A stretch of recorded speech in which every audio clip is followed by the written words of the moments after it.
Put all those questions to Aditya Narain of Edelweiss. He's joining us right now. Aditya, thanks for your time. Great to have you here. Your thoughts, Aditya. What are we likely to see from here? See, I think what you've really seen is the first part of the rally was very traditional. It was the large caps, it was the quality names. I think the second bit is what you're effectively seeing, and typically tends to be very whiplash. When it goes through, it goes through fairly aggressively. To some extent, I think since both those have been pulled, right, in terms of the extent of gains made, I would expect a certain level of leveling off that fundamentally tends to happen. So as you said, a lot of big drivers have come through other than the vaccine, and that's so anticipated that I don't know if there'll be any steam left if that effectively comes through. But I think where there is a little bit of a question mark for the Indian market is in terms of rates. That's something that's tended to turn a little bit. You've had this entire GST debate and discussion over the last 1 or 2 days. And I think that's what really brings to the front the fact that there is a problem with government finances. You're actually getting a sense of the size of the hole. And whichever way it turns out, there will be more money that's raised from the market. So I think that this combination should probably see a little bit of leveling off that fundamentally happens from here. I think if you look at the last couple of weeks, you've actually also seen India outperform. You've seen the currency outperform. So all in all, I think you've had a very strong run, and both the large caps and the second tier have run. So I'd say there's probably a little less steam left here.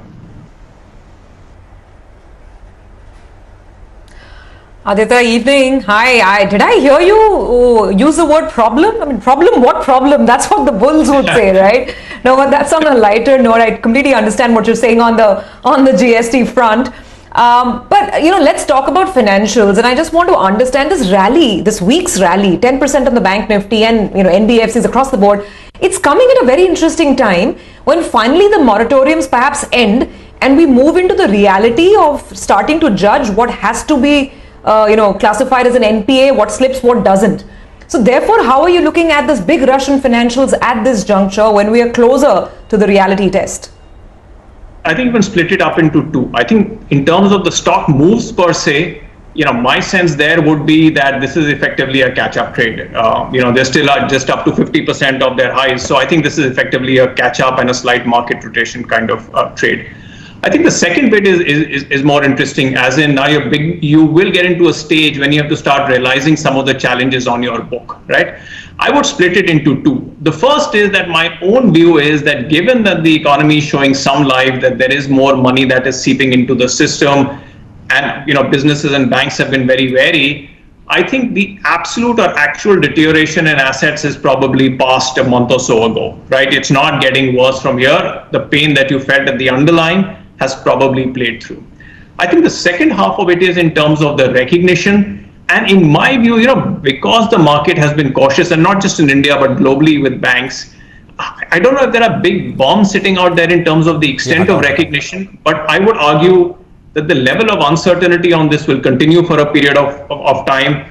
And so unless there is a material economic revival that you can actually see, this rally will go a little bit further, but not necessarily a lot longer, right?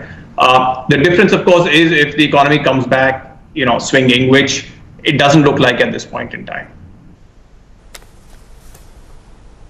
There are no leaders and laggards and big laggards. It's all everything is leading now, Aditya. So how does one?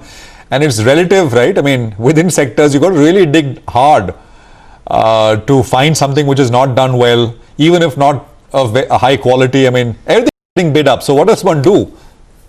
Yeah, well, the higher it gets, the harder it gets also, right? Particularly in an environment like this. See, this is not a typical bull market. This is a market where you worry about the strength of the market simply because you cannot justify it with the underlying, right? So I think fundamentally, it will effectively get harder. Within this, I'd say there's probably a little bit of appetite you could still have for a certain amount of risk. But post that, if you see another couple of percentage points in the market and risk playing out, beyond that, I think you should be clearly gearing towards a much more defensive kind of approach. At the moment, there is tailwind, so I think to some extent, if there is more of a rally, you will have a little bit more risk, but it should be shut us down sooner rather than later in terms of adding on too much risk. Okay, let me push you a little further on that, Aditya. You're still not giving us a committed answer. I'm repeating Prashant's question. So where do you put incremental money? If Prashant cuts you a big check right now, where do you invest it for at least a medium term? I think from a medium-term perspective, I would take a more defensive approach, right? I would, or let me say, I'd say structural gainers, which are defensive in the way you would qualify them. So I'd look into the IT space. That's a place that's run hard. It's slackening a little bit. I think there is much more real support for that space. I'd say pharma is a place where you could actually get a little bit more because there is a certain amount of tailwind. Plus, I would play the metal space. I think just from a portfolio perspective, the way I see it is that the global recovery is likely to be more rapid than India's, right? And in that context, I think you should play more globally leveraged either sectors or stocks. So whether it is metals, where we think there is at least another decent leg up, or a couple of businesses which are hugely export, or a couple of automobile stocks which have huge global linkages, I'd say that stream is where you have greater upside and downside protection, for the simple reason that if this economic momentum that is being globally perceived continues, it is the global bits that will actually probably outrun India. So I'd say that would be the space where I'd be prepared to take on more risk without hiding in a corner. I mean, it's tough to sit out when it looks like everybody around you is making money, Aditya. So that feeling is overpowering. But use your 2 decades plus experience in the market, Aditya, and tell us, will the underlying economic recovery match up to what markets are making it out to be, in your assessment? Okay, in my assessment, it will not. It will not match up to what the markets are calling at this point in time. But the possibility that your valuation framework remains higher than it has historically, or that for a medium term that so-called average is higher than what the traditional longer term average is, I think that possibility is fundamentally very real. I don't think you had this kind of a stimulus. Even in 2008, you didn't have this kind of a stimulus globally, which was both driven by central banks and driven by governments, right? And I think that you're seeing it currently in terms of the sharpness with which the market has moved up. It is a combination that could support equities for a lot longer. And from what the Fed has said yesterday, to some extent, they're writing a check in terms of saying that the cost of money will be low and the availability of money will be high, right? So I think in that context, I don't believe the economy will match up, but I do believe that the possibility that the valuation framework stays higher for longer is very, very real. I think there's another thing that you should actually focus on rather than in terms of specifically the economic catch-up. The way I would say it is, I think what you have to focus on is the shape of demand rather than the level of demand, right? And by shape of demand, what I suggest is that the nature of demand is going to shift. There are going to be areas that will get a structural leg up, and there are those which are actually just going to kind of recede.